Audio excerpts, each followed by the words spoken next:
So welcome everyone.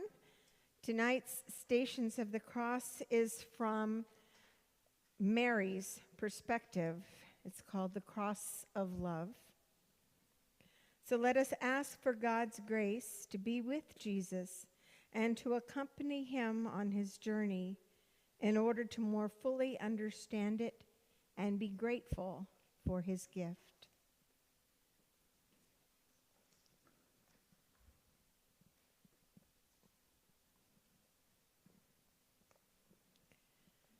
The first station, Jesus is condemned to die.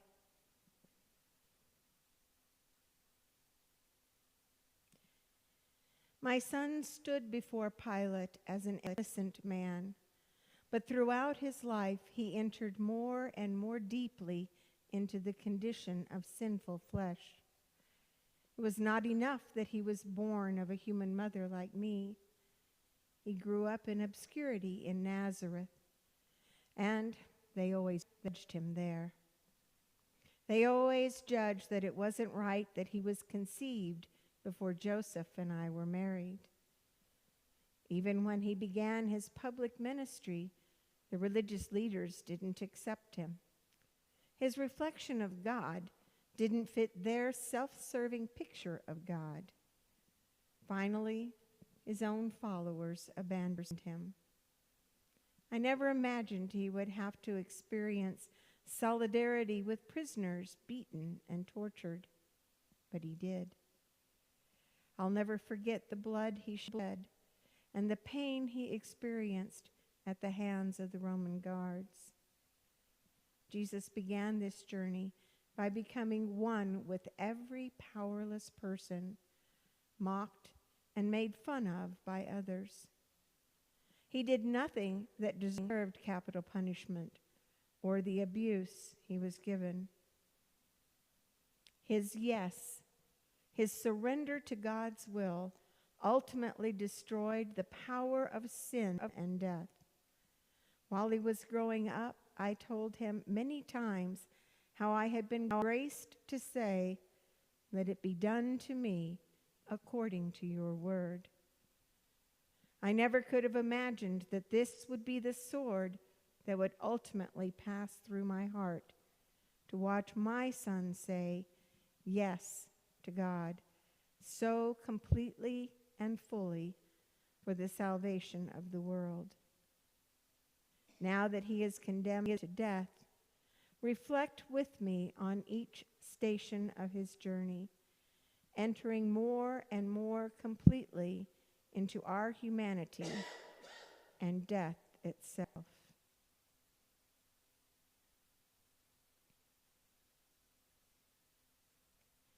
Dear Lord, help me to not be so quick to judge others. Help me to try to understand them and why they act as they do. Help me to see other people as you see them.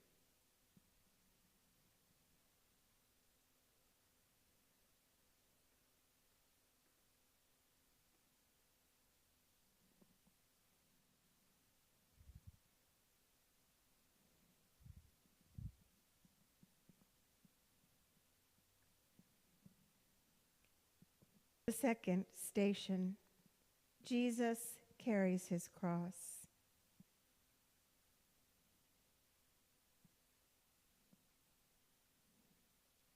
My son was forced to carry the cross on which he would be nailed, ridiculed, and executed. We pause here to remember what it represents. For this journey, he takes up the weight of all our crosses, all of our senseless suffering, and the weight of all of the sin in the world, past, present, and future. Each step he took cut deeply into his already battered shoulders. I couldn't believe he could manage even a few steps. We can look back now and remember that this is all for us. Each of us can say, "It was for me." As we imagine each step he takes, we can pause now to say thank you in our own words, deep in our hearts.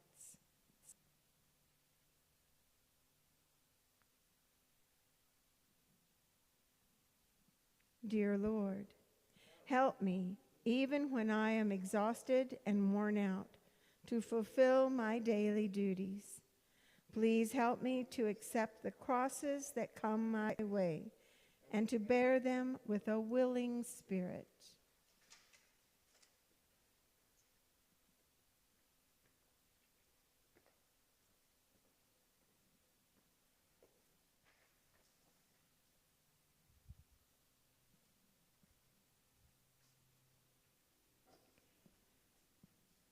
The third station, Jesus falls the first time. I can barely express to you what it was like to see my son fall under the weight of that cross. Everything within me wanted to make them stop. This was already too much, but there was nothing I could do except watch him lay on the ground. Of course, I know now that if he was to enter completely into our lives, he would have to surrender to the crushing weight of the burdens so many in the world suffer. All the people of the earth who are overcome by unfair burdens will always know that, laying there on the ground, Jesus knew and would always understand their powerlessness. Unable to get himself up, he entered into and forever understands our fatigue and whatever unfairly defeats us. I understand your sorrow and feeling of guilt at reflecting upon my son's way to Calvary. Please, just be grateful. My son simply wants us to remember how he loved us then and loves us now. This is all about his mercy and the gift of life we have in him.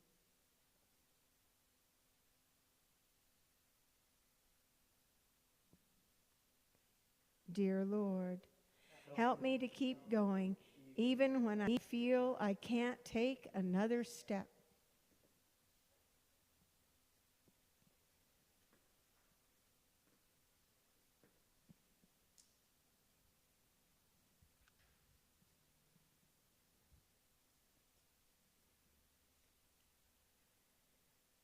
The fourth station, Jesus meets his mother.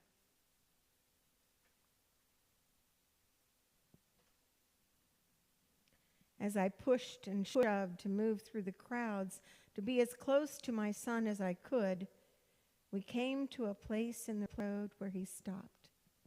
He saw me, and we looked into each other's eyes.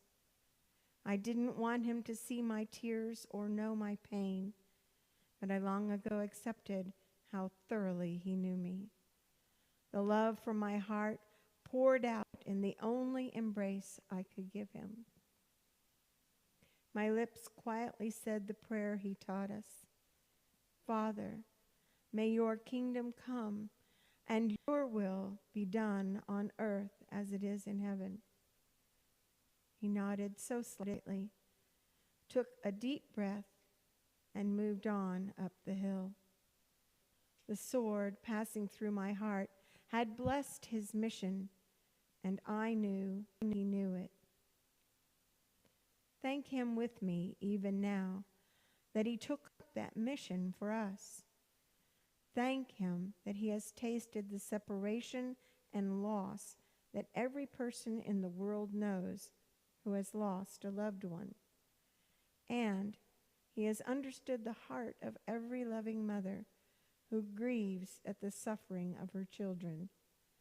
He has become so completely one with us.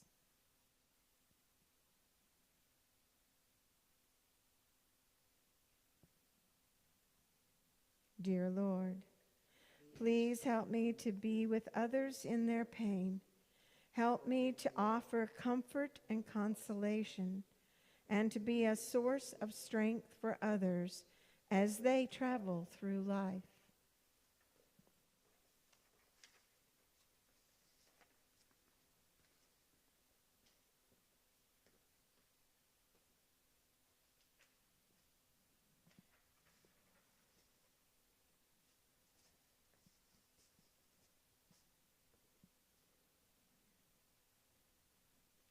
The fifth station, Simon helps Jesus carry his cross. Now, reflect with me on what it must have been like for my son to simply not be able to carry the cross any further alone. I was so relieved that he was getting help at the time, even though my heart went out to Simon, who was drawn into Jesus' journey. As we look back, we can give thanks that Jesus entered into our life, even in this gesture of help.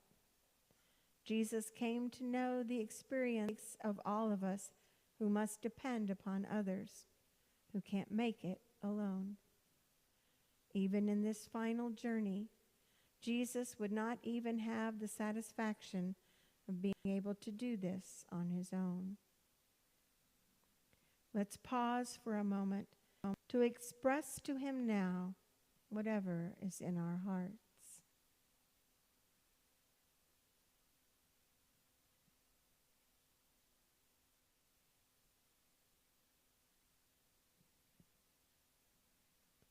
Dear Lord, there are many times I don't want to help. It's easy to turn away and think someone else will do the work. Help me to help wherever I am needed. Don't let me turn my back on anyone in need.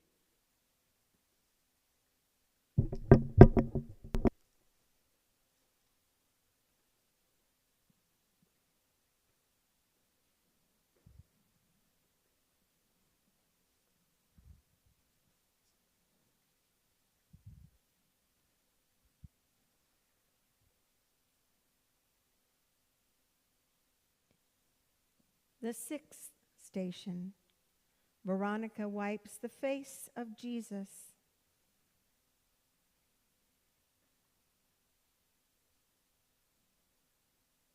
I can't describe his face, with the blood and the sweat and the bruises and swelling from the beatings. As a mother, I can hardly tell you that there was even spit on his face. It was the face of unity with all who have ever experienced abuse and violence. Then, out of the crowd, came a woman whose compassion for my son was so great that she pushed past the Roman soldiers and wiped his face with her veil.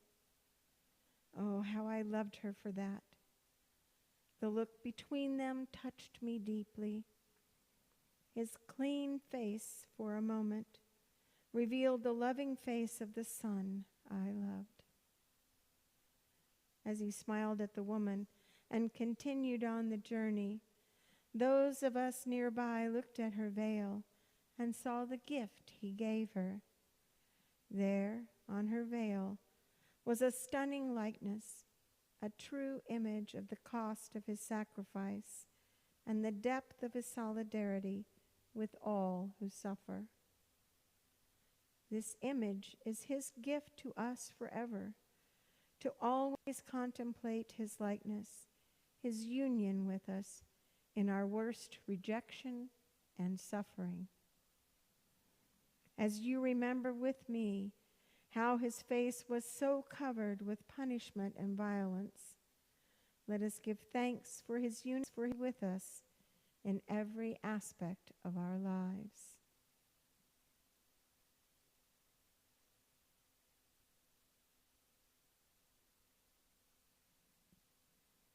Dear Lord, who do I know who is hurting?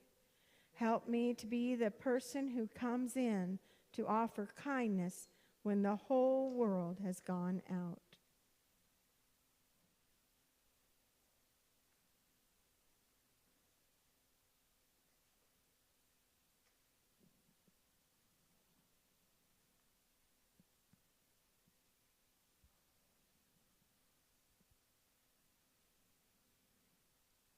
The seventh station. Jesus falls the second time. When my son fell the second time, my heart sank as he seemed to just lose control and stumble and crumble to the ground. The way he fell to his knees on the hard stones, I could feel the jarring pain through my whole body. Helpless to help him, I again wondered if he could make it. As I look back with you today, I imagine that this fall placed him together with people with disabilities, with people suffering from all kinds of physical diseases that weaken them, and with all who are aging and must confront the limits of their bodies. My prayer is that all God's people who know the suffering of these disabilities might know that they can always turn to my son for understanding and comfort. With gratitude in our hearts, we take a few moments to find the words to express our feelings to him.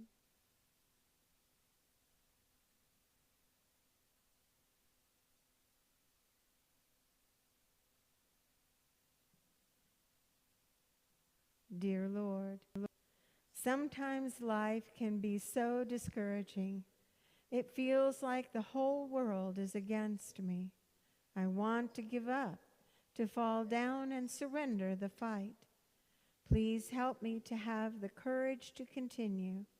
Help me to face another day.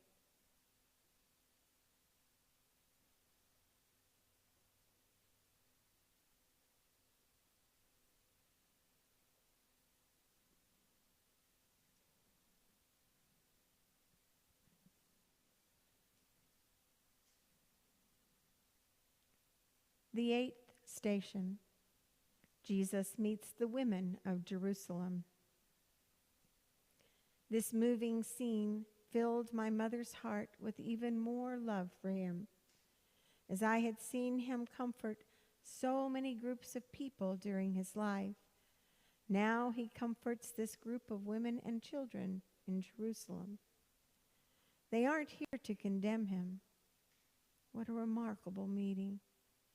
They try to comfort him as he looks on them with love and compassion. During his ministry, he had come to grieve for Jerusalem. Now, my son gives them a special mission. Soon they would understand that this suffering they witnessed so closely was for them. Soon they would witness the suffering of Jerusalem and have their chance to bring their compassion and faith to their children and the people of their city. It is good to reflect here with him on the mission that each of us has that can be shaped by this encounter with his suffering, death, and resurrection for me. Thank him for this brief time to recall the gift we have received.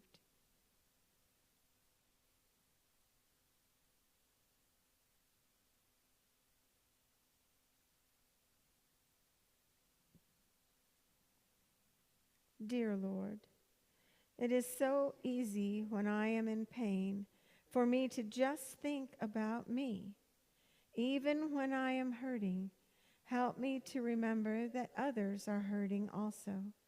Help me to not be self-centered and to continue to reach out to those who need me.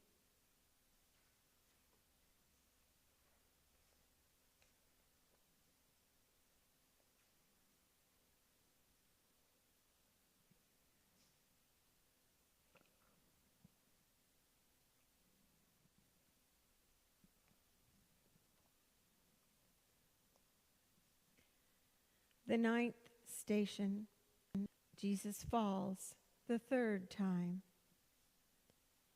I will always remember this final fall.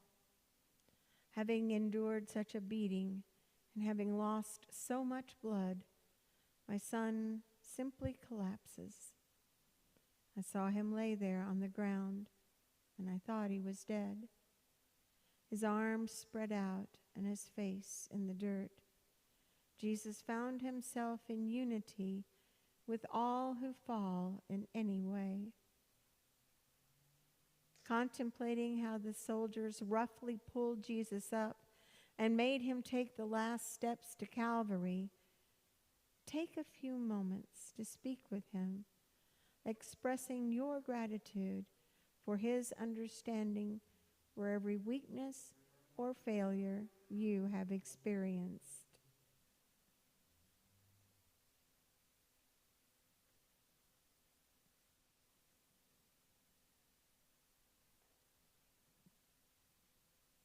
Dear Lord, help me to continue when the way is hard and I have lost all hope.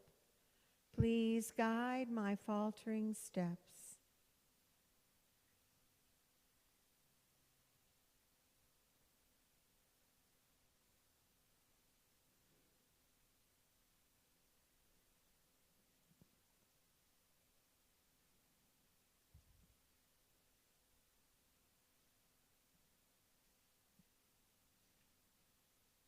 The 10th station, Jesus is stripped.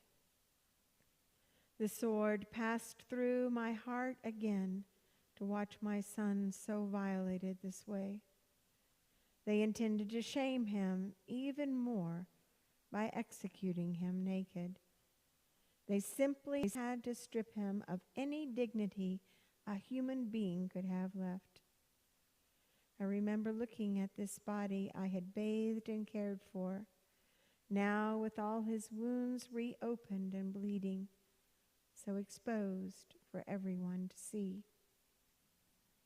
Now I see all the people in the world who are vulnerable and without any defense, all those whose dignity is violated, and I see this act of stripping as placing my son so completely with those who suffer. His incarnation was about to be complete. Please pause to express what is in your heart and to give him thanks that this is all so that you might be free from the power of sin and death.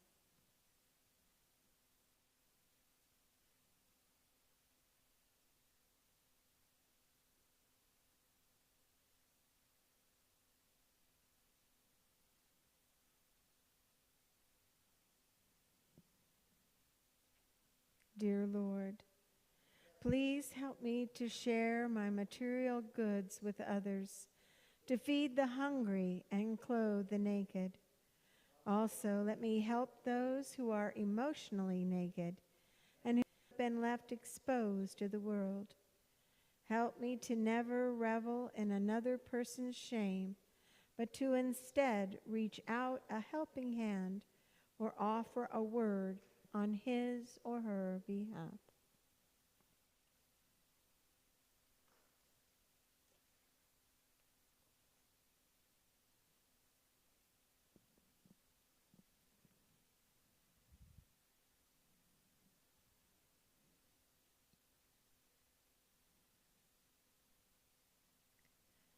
The 11th station, Jesus is nailed to the cross. Today, as I remember him lying on the cross with his arms outstretched, it is the sound of the hammer hitting the nails that stays with me. I remember pulling the first of many wood splinters from his fingers as a child working in Joseph's shop. Against his precious hands and wrists that touched and healed so many, a nail was placed, and a hammer pounded the nail through his flesh and into the wood of the cross. the sound, metal against metal, that ring, and the look on his face, like the spasm of his whole body, I will never forget. Then the other hand, and finally his feet are nailed to the cross. Spend some time with him now, imagining how they lifted him up on the cross, nailed there, that you might be free.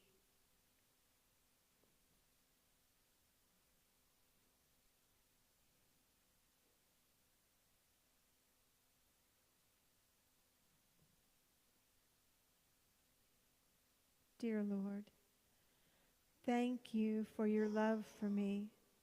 Thank you for dying to forgive my sins. Help me to do your will.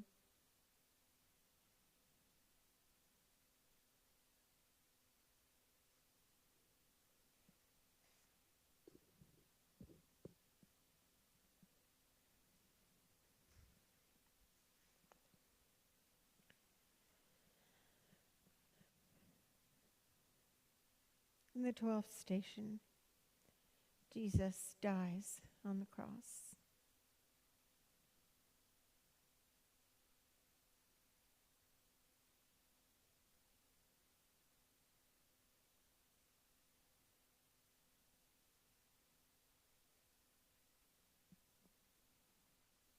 The sword of helplessness split my heart in two as I watched him struggle to breathe, pulling himself up to let the air out of his lungs.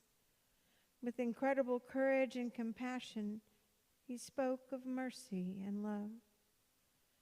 There on that cross, he gave me to John and gave me to the Spirit-filled church that would be born on Pentecost. Then, after he gave himself into God's hands one last time, he took his last breath and he died. It is unforgettable to watch life leave the body of someone you love. At the foot of his cross today, listen to my son tell you of his love for you. Speak to him from your heart.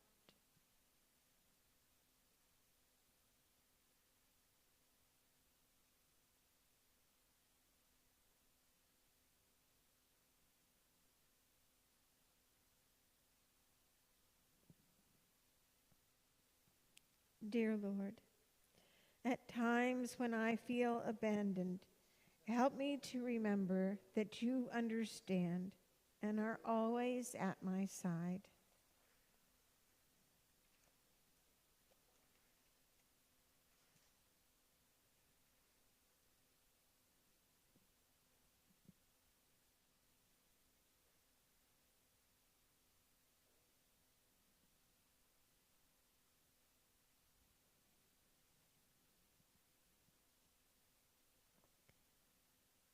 The 13th station, Jesus is taken down from the cross.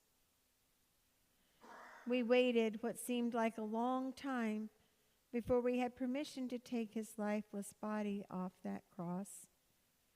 It took so long to remove the nails and finally lower his body to the ground.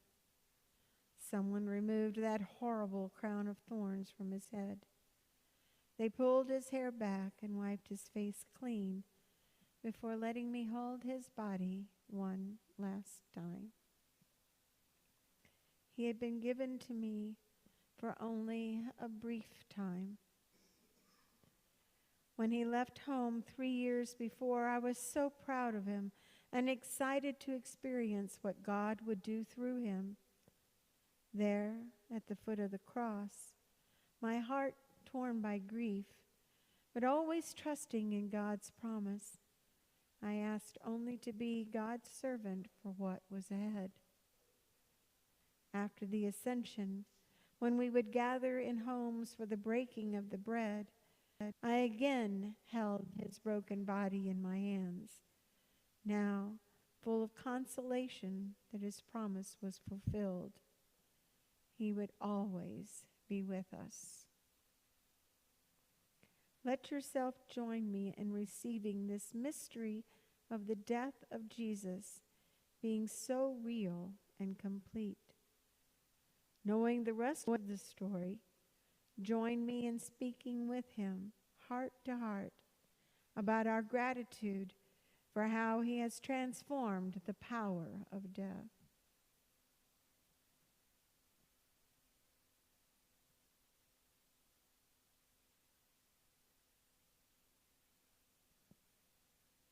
Dear Lord, help me to remember the mothers and fathers who have lost children to violence and criminal activity. Help me to pray for them as they suffer so much pain.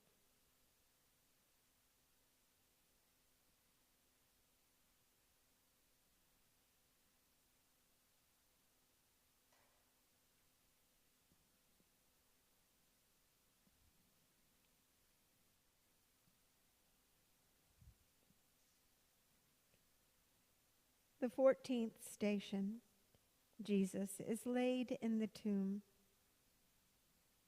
No parent should ever have to bury a child.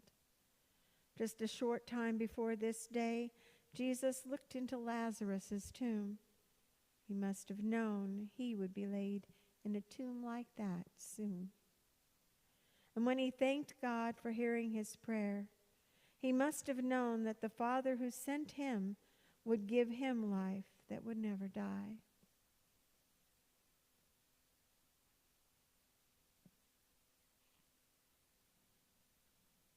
Dear Lord, please help me as I go through my own times in the tomb, times when I feel lost and scared, fearful of change.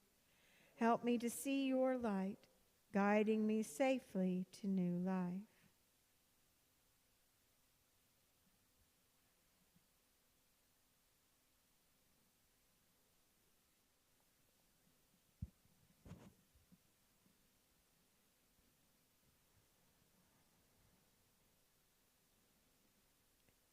The 15th station. In just a few days, this tomb would be empty and forever a sign of Jesus' surrender to the forces of sin and death for us. As we picture this scene, let us place the image of the empty tomb before our eyes.